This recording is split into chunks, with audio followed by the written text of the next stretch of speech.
ισχύει το φιλοσοφικό υπόβαθρο. Αγαπητοί μας καθηγητές, καθηγήτες και συμμαθητές, μας απασχόλησε το ερώτημα. Ο βουδισμός είναι θρησκεία ή φιλοσοφία? Γι' αυτό οργανώσαμε μια ερευνητική εργασία με έναν πιστεύουμε πρωτότυπο και ευχάριστο τρόπο. Ελπίζουμε να σας ενημερώσουμε για τις κατάστατάς σας. Για να σας δώσουμε μια γεύση, σας λέμε ότι μιας και δεν βρήκαμε εισιτήρια για Θιβέτ, θέλαμε το Θιβέτ στην Κομοτηνή.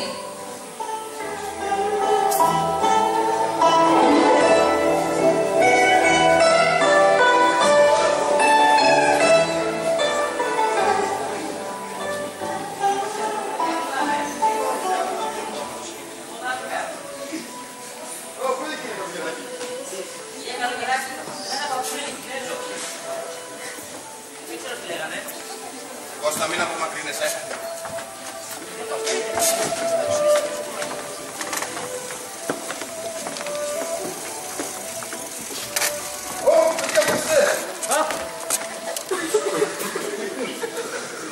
Καλή σας μέρα. Είμαστε από την Ελλάδα, από το Μουσικό Σχολείο Κομοτηνής. Πρόσεχε, μην το πατήσεις. Τι έγινε? Δεν γνωρίζεις ότι κάθε ζώο και άτομο είναι ιερό και δεν έχουμε δικαίωμα να το σκοτώσουμε? Είμαστε από το Μουσικό Σχολείο Κομοτηνής και ήρθαμε εδώ στο πανέμορφο Θιβέτ. Δουλεύω μια εργασία για τον βουδισμό. Ίσως τα παιδιά να θέλουν να... Βεβαίως. Περάστε. Καθίστε.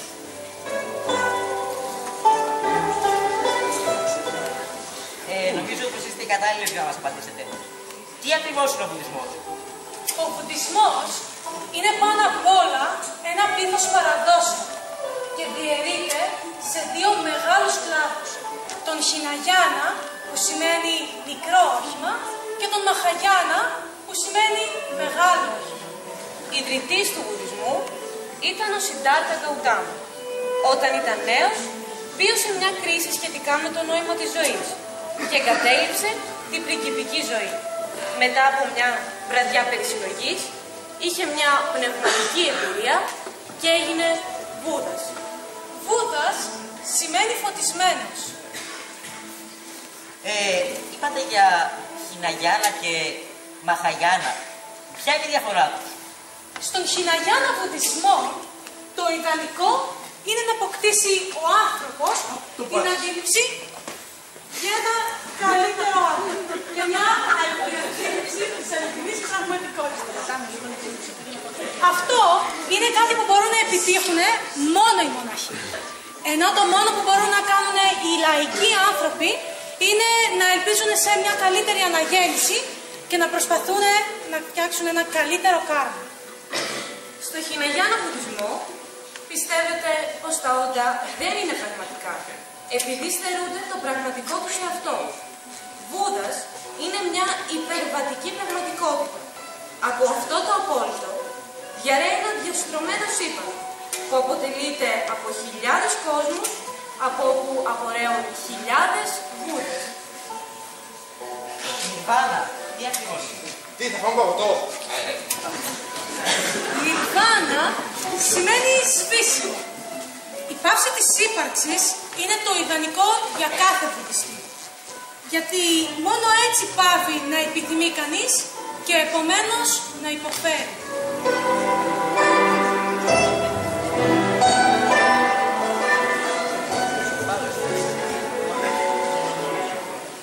Διότι η ύπαρξη σημαίνει επιθυμία.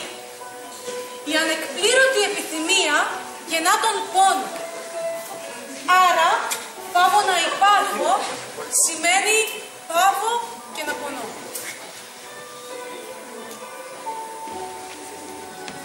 Αυτός που επιτυχάνει την Νιρβάνα είναι Bodhisattva. Bodhisattva σημαίνει ο δρόμος προς το φως. Οι γυναίκες δεν μπορούν να επιτύχουν Bodhisattva για να γίνουν. Αυτό είναι κάτι που συνήθως το επιτυχαίνουν μόνο οι μοναχοί. Υπάρχει και μια σχετική ιστορία με αυτό. Θέλαμε πολύ να την ακούσουμε. Λέγεται πως η θεία του Βούδα τον είχε ακολουθήσει μαζί με τους άλλους μαθητές τους στον δρόμο προς τη φώτιση. Είχε και αυτή ακολουθήσει την κλασική διαδικασία. Είχε νηστέψει και είχε ξηρίσει το κεφάλι της. Τη μεγάλη μέρα μαζεύτηκαν όλοι οι μαθητές για να λάβουν τη σοφία του Βούδα. Αλλά η καημένη θεία αποκλείστηκε, διότι ήταν γυναίκα.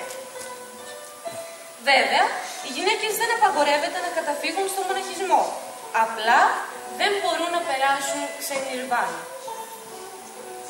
Οι μοναχές λέγονται πικούνι και είναι υποχρεωμένες να υπακούν τους μοναχούς και να κάνουν τις καθημερινές δουλειές του μοναστηριού. Η μελέτη όμως του Θείου Λόγου αφήνεται στους άντρες. Γιατί υπάρχει αυτός ο τόσο άδικος διαχωρισμός? Δεν μπορείτε να κάνετε κάτι? Τα τελευταία χρόνια γίνονται προσπάθειες από προοδευτικούς βουδιστές για την ισότητα ανδρών και γυναικών. Πλέον, οι γυναίκες μοναχές μπορούν να παρακολουθούν μαθήματα γιόγκα και φιλοσοφία του καλού και του κακού, καθώς και απασχολούνται με πολεμικές τέχνες.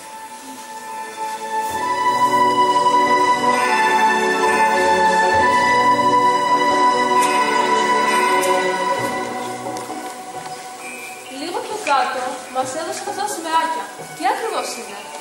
Είναι τη βουδιστική σημαία, σύμβολο της πίστης και της ειρήνης. Το μπλε συμβολίζει την αγάπη, την καλοσύνη και την ευσπλαχνία. Το κίτρινο την αποβολή των ακροτήτων και το κενό. Το κόκκινο την σοφία, την αρετή και την αξιοπρέπεια. Το λευκό την αγνότητα του Ντάρμα που οδηγεί σε απελευθέρωση. Και τέλος το πορτοκαλί στη σοφία του Βούδα. Πράσινο δεν έχει? Τι άλλα σύμβολα υπάρχουν, Υπάρχει η οκταπλή ατραπός, που συμβολίζει τους 8 τρόπους συμπεριφοράς που πρέπει κάποιος να υιοθετήσει προκειμένου να φτάσει στην Ιρβάνα. Ο μοναχός πρέπει να έχει ορθή πίστη, να παίρνει ορθές αποφάσεις, ο λόγος του να είναι ορθός, να κάνει σωστές πράξεις, να προσπαθήσει να σκέφτεται ορθά και τέλος να περισυλλογέται με ορθό τρόπο. Ένα άλλο σύμβολο του βουδισμού είναι ο λωτός. Ο λωτός μπορεί να έχει 8 ή 1000 πέταλα, να είναι μπουμπούκι ή σε σπυροειδή μορφή. Σιγά μην έχει 1000. Να μετρήσουμε. Ένα πολύ σημαντικό σύμβολο είναι η σαμσάρα, ο αιώνιος κύκλος των μετασαρκώσεων. Η σαμσάρα απεικονίζεται ως ένας κύκλος κομμένος σε 6 κομμάτια, τα οποία είναι διαφορετικά μεταξύ τους. Και το κάθε κομμάτι συμβολίζει τις 6 διαφορετικές καταστάσεις ύπαρξης. Δέβα, δηλαδή άγγελοι, ασούρα, δηλαδή δαίμονες, ανθρώπινα όντα, ζώα, θυμωμένα φαντάσματα και τέλος την αναγέννηση στην κατάσταση ναράκα, που είναι η κόλαση ή το καθαρτήριο. Τέλος, το διαμάντι συμβολίζει την καθαρότητα της ζωής.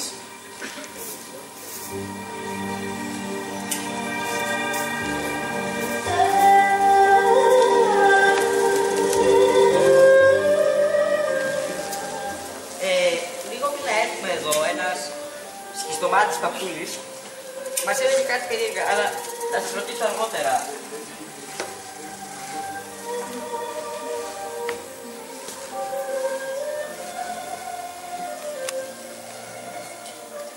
Συνήθως, συναντάμε την φιγούρα του Βούδα να κάθεται με τα πόδια σταυρωτά, στη στάση του λωτού. Άλλα πράγματα που πρέπει να προσέξουμε είναι ο όγκος στο κρανίο, που είναι η έδρα των πνευματικών ικανοτήτων και παραπέμπιστικό μας των μοναχών. Ανάμεσα στα φρύδια υπάρχει ένας λευκός βόστοχος και απεικονίζεται ως ένα μικρό λευκό εξώκομμα. Συνήθως υπάρχουν και 3 δίπλες στο λαιμό, οι οποίες φέρνουν τύχη. Το μοναχικό ένθυμα είναι στη μορφή του τιβένου. Είναι χαλαρά ρηγμένο πάνω στο σώμα και αφήνει τον δεξί ώμο γυμνό. Ένα κορδόνι πέφτει από τον αριστερό ώμο πάνω στο δεξί μυρό και συμβολίζει ότι ο Βούδας ανήκει σε μια ανώτερη κάστα. Η λομπή των αυτιών είναι τραβηγμένη και τρυπημένη. Σημάδι ότι ο Βούδας υπήρξε κάποτε πλούσιος πρίγκιπας που φορούσε πολλά βαριά κοσμήματα και ζούσε με πολυτέλεια, προτού αρχίσει να αναζητά την έννοια του πόνου. Οι συμβολικές στάσεις των χεριών έχουν εξίσου πολύ μεγάλη σημασία, αφού δηλώνουν καταστάσεις και δραστηριότητες του ιστορικού Βούδα, πριν και μετά το φωτισμό του. Όταν το χέρι είναι στραμμένο προς τη μεριά του παρατηρητή, δηλώνει την εύνοια και την ευλογία. Αμέσως μετά το φωτισμό του, ο Βούδας άγγιξε τη γη με το δεξί του χέρι, για να την επικαλεστεί στον αγώνα του εναντίον της Μάρα, της εξάρκωσης του κακού, ως μάρτυρα για τις καλές του πράξεις στις προηγούμενες ζωές του και για τη σταθερή του θέληση στην εκτέλεση του σχεδίου. Αυτή η κίνηση ονομάστηκε άγγιγμα της γης. Επιχειρηματολογία είναι η κίνηση στην οποία το δεξί χέρι είναι σηκωμένο και ο αντίχειρας ενώνεται με το δείκτη. Στο διαλογισμό, τα δύο χέρια είναι τοποθετημένα το ένα επάνω στο άλλο και στραμμένα προς τα επάνω. Τέλος, η κίνηση στην οποία ο μέσος του αριστερού χεριού και ο παράμεσος του δεξιού ενώνονται, ενώ τα υπόλοιπα δάχτυλα είναι ελαφρώς λυγισμένα, είναι η κίνηση με την οποία έθεσε ο Βούδας τον τροχό της ζωής.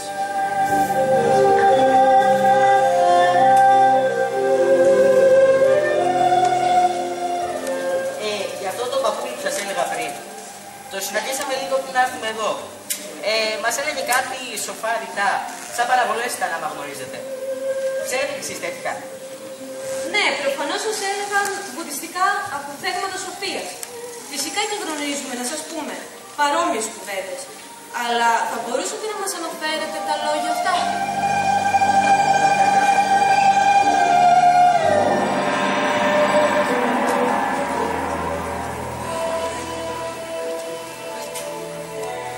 Είμαστε όλες τις αγώνες. Η ύπαρξή μας είναι απόρρια του σκέψης. Με τις σκέψεις δημιουργούμε το κόσμο.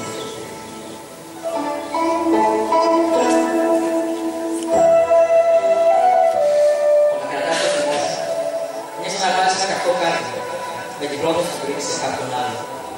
Στο τέλος, εσύ είσαι αυτό που πρόκειται να κάνει.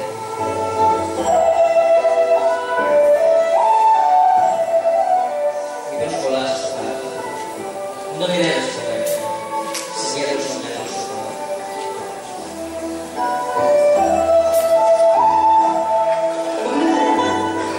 Σου πέφτει το δέντρο στην πραγματικότητα. Υπάρχει μία πραγματικότητα. Εμείς είμαστε η πραγματικότητα. Όταν το καταλάβεις αυτό, η αντισφόρμα σου δεν είσαι ένα τίποτα. Και όταν είσαι τίποτα, είσαι ένα πάντα.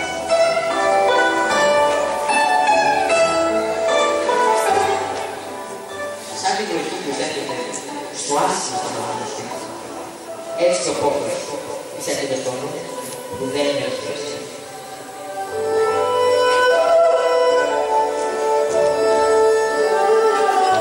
Όποιος δεν έχει τον πίσω χέρι μπορεί να δείξει άθμα το γραφτήρι. Δεν υπάρχει κακό για αυτό που δεν κάνει κακό.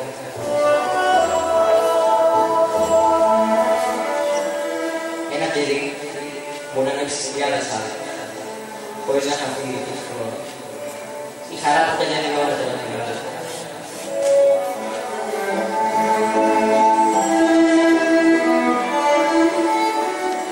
Δεν θα τιμωρηθείς από το φως. Θα τιμωρηθείς από το φως.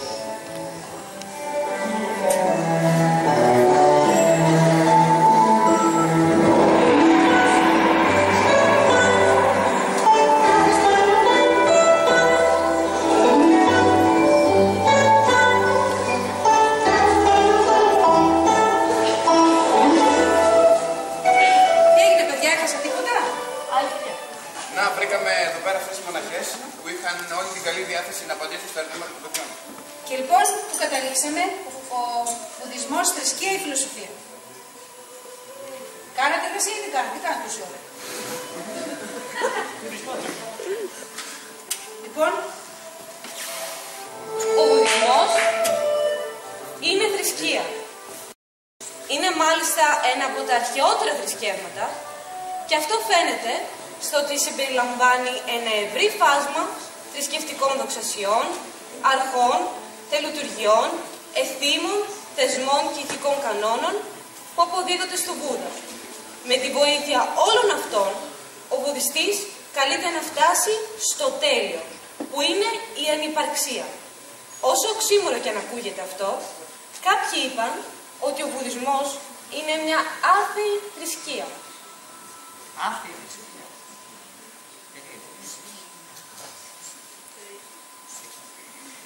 Φιλοσοφία. Αλλά ο βουδισμός είναι ένα σύστημα φιλοσοφικών αρχών.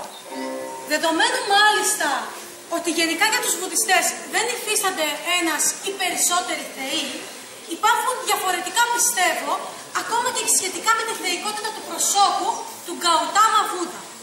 Δεν κάνει λόγο ο βουδισμός για ύπαρξη ή μη Θεού.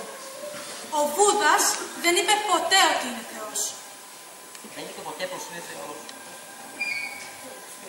Κεντρικό σημείο της πίστης, ανεξαρτήτως δόγματος, είναι άλλωστε το μη εγώ, το άνατμα.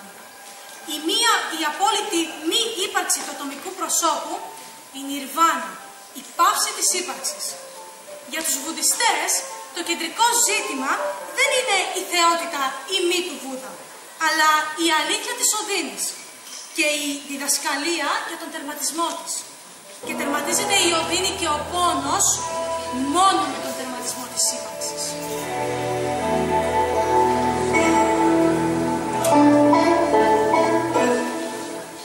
Είναι πολύ χαρακτηριστικά τα λόγια του πρώτου Βούδα πριν πεθάνει. Δεν θα ξαναγεννηθώ πια. Πέτυχε το τέλειο με την πάυση της ύπαρξης.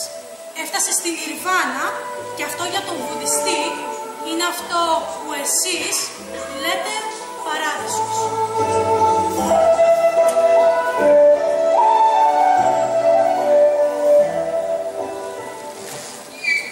Τελικά είναι 1000.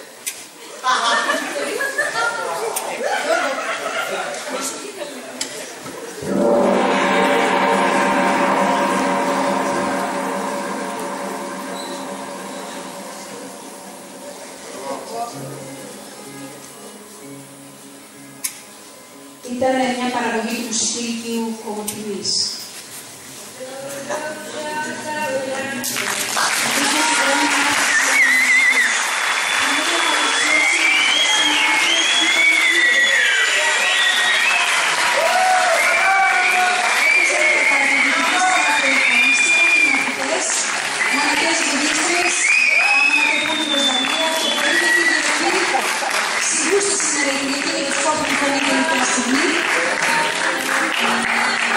Αλεξάνδρα Μπόζη, Σμάκος Άκης, Σπύρος Δεντανίδης, Κώστας Κιλουργάνιας, προβολή παρουσίασης Σταυράδης Νίκος, κοστούμια το Παζάρι της Κομμωτινής. Στις πρόσφατες συστάσεις, σκηνικά και καλλιτεχνική επιμέλεια αναμετωπόμενη Ζαρία Μπόζη, Αλεξάνδρα Τσίνη Χριστίνα.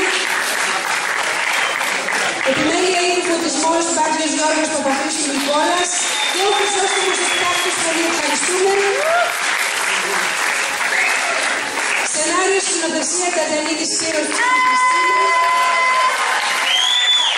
Μουσική επιμέλεια Μπάτζιος Γιώργος, ο Καντανίδης Ελευθεριστής. Φροντιστές Λεωδημήτης Ιωακή Παπαθρίστου Νικόλας. Και την προσκόπηση ο αγαπητός συνάδελφος Κώστας Κουλάκης.